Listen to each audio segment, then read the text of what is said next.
इस वक्त की एक और बड़ी खबर आपको बता देते हैं और ये बड़ी खबर आज भी ईडी के सामने पेश नहीं होंगे अरविंद केजरीवाल। केजरीवाल ने ईडी को भेजा जवाब। केजरीवाल ईडी को जांच में सहयोग करने को तैयार। ईडी का नोटिस और कानूनी गैर कानूनी फिलहाल इससे पहले भी आपने देखा था कि अरविंद केजरीवाल ने कहा था कि ईडी का नोटिस गैर कानूनी है, ईडी की जांच में सहयोग करने के लिए तैयार है। केजरीवाल कह रहे हैं ईडी का नोटिस गैर कानूनी। आम आदमी पार्टी की तरफ से देखिए फिलहाल टिप्पणी की गई है और बड़ी खबर के तौर पर आपको बता रहे हैं। सुरेश शाह इस खबर को लेकर और ज्यादा जानकारी देंगे। आज भी ईडी के सामने अरविंद केजरीवाल पेश नहीं होंगे और ईडी को जवाब भेजते हुए फिलहाल आम आदमी पार्टी नजर आ रही है और एक बार फिर से सुरेश ये कह रहे हैं कि ईडी का ये नोटिस गैर कानूनी है।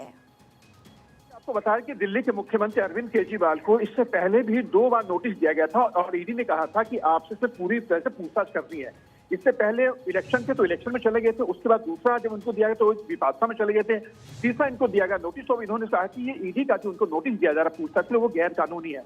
तो कहीं ना कहीं हम देखें कि इसके अंदर जो अरविंद केजरीवाल वो एक माहौल बनाना चाहते हैं पूरे मामले को लेकर।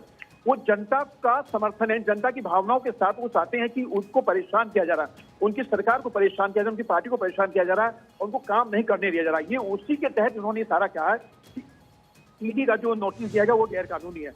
लेकिन आपको बता दें कानूनी तौर पर ईडी या कोई भी केंद्रीय एजेंसी जो होती है अगर वो किसी को पूछताछ के लिए नोटिस देती है तो कहीं से भी गैर कानून नहीं होता है। आपको वहाँ पेश होना ही पड़ता है, पेश होकर आपको अपनी सफाई देनी ही पड़ती है। जी लेकिन सुरेश यहाँ पर सवाल खड़े होते हैं कि कितनी बार अब तक समन भेज चुका है। आपको अगर सहयोग सच में ही करना है तो आप आइए ना, आपसे सवाल पूछे जाएंगे। लेकिन बार बार अरविंद केजरीवाल कभी कुछ बहाना बनाते हैं, कभी कहते हैं कि गैर कानूनी है, कभी वो चले जाते हैं विपक्षना में। तो ऐसे में सवाल खड़ा होता है कि आप किस तरह से सहयोग करें जब आप आ ही नहीं रहे, जब आपसे सवाल पूछे जाएंगे। तो देखिए इनको एक तीसरा नोटिस दिया गया है। अब कहीं ना कहीं ईडी इसके बाद जो कोई उनके खिलाफ सख्त एक्शन ले सकती है वो कोर्ट का सहारा भी ले सकती है इसके अंदर, क्योंकि 3 बार नोटिस देने पर अगर कोई नहीं जाता है तो कोर्ट का इसमें भी उसमें सहारा लेना पड़ता है, क्योंकि उनको 3 बार नोटिस भेजा गया पूछताछ के लिए। तो शराब का जो मामला था, शराब आवंटन का जो मामला था, इस पूरे मामले के अंदर ईडी चाहती है कि वो अरविंद केजरीवाल से पूछताछ करे। पूछताछ में कई बातों का खुलासा करना है। लिहाजा कर बात के तो ईडी सूत्रों से हमारी बात हुई थी, उन्होंने इसके लिए बाकायदा एक क्वेश्चन भी तैयार किया था कि इनसे पूछताछ करनी है।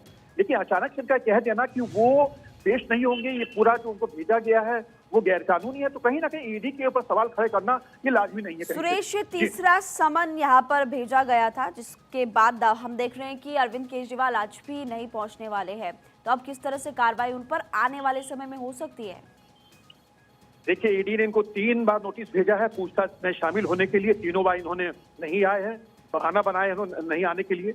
अब हो सकता है कि ईडी इस पूरे मामले के अंदर कोर्ट का सहारा ले, क्योंकि कोर्ट के अंदर अब जो ईडी जा सकती है और ये मान सकते हैं कि आने वाले दिनों में अगर कोर्ट जाती है ईडी, अगर कोर्ट कोई आदेश देता है तो उसके बाद कहीं ना कहीं मान के चलिए कि अरविंद केजरीवाल के लिए आने वाले दिनों में दिक्कत खड़ी हो सकती है, क्योंकि ईडी की तरफ से नोटिस देना, नहीं जाना, उनको गैर कानूनी बताना, ये कहीं ना कहीं जो है कानून के साथ खिलवाड़ मान सकते हैं इसको। देखिए आम आदमी पार्टी ये भी सवाल पूछ रही है कि चुनाव से पहले आप नोटिस क्यों भेज रहे हैं, इसके अलावा चुनाव प्रचार को रोकना चाहते हैं आप। अब जाहिर तौर पर देखिए जो हमने इससे पहले भी आरोप देखे हैं कि जितने भी विपक्षी दल है वो ये आरोप लगाते हैं कि ईडी सीबीआई के जरिए बीजेपी ये सब करवा रही है। एक बार फिर से इसी तरह की टिप्पणी आम आदमी पार्टी कर रही है, जबकि इस समन को गंभीरता से लिया ही नहीं जा रहा है।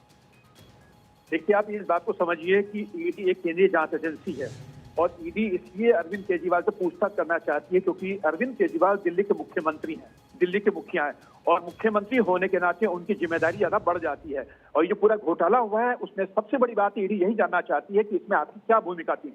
तमाम तरह के सवालात हैं एक एज ए मुख्यमंत्री होने के नाते, लेकिन बार बार इस ईडी के उस नोटिस को नजरअंदाज करना, उसको गैर कानूनी बताना, तो कहीं ना कहीं एक मान सकते हैं कि एक जांच एजेंसी के साथ वो खिलवाड़ कर रहे हैं।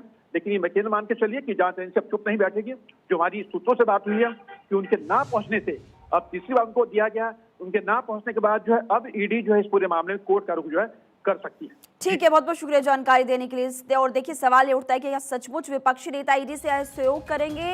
अरविंद केजरीवाल पंजाब में कहीं पर हैं और 10 दिन बाद लौटेंगे। ईडी ने अब केजरीवाल को 3 जनवरी को पूछताछ के लिए बुलाया था। संभावना है कि केजरीवाल तीसरे समन पर भी पेश नहीं होंगे और ये खबर अब देखिए पुख्ता तौर पर सामने भी आ चुकी है। शराब नीति घोटाले मामले में ईडी को लेकर देखिए जानकारी मिली कि केजरीवाल से कई सवाल पूछ रहे थे, लेकिन आज भी फिलहाल नहीं पूछताछ के लिए पहुंच पाएंगे अरविंद केजरीवाल। और इससे पहले आपने आम आदमी पार्टी की वो टिप्पणी सुन ही ली है, जिसमें कि आम आदमी पार्टी की तरफ से कहा जा रहा है कि गैर कानूनी ये समन है और चुनाव से पहले इस तरह से पेश होने के लिए क्यों कहा जा रहा है। तमाम सवाल यहाँ पर आम आदमी पार्टी खड़ी कर रही है। अब देखना यह होगा कि ईडी आगे किस तरह से एक्शन अरविंद केजरीवाल पर लेता है, क्योंकि तीसरा समन फिलहाल उनको भेजा गया। आगे बढ़ते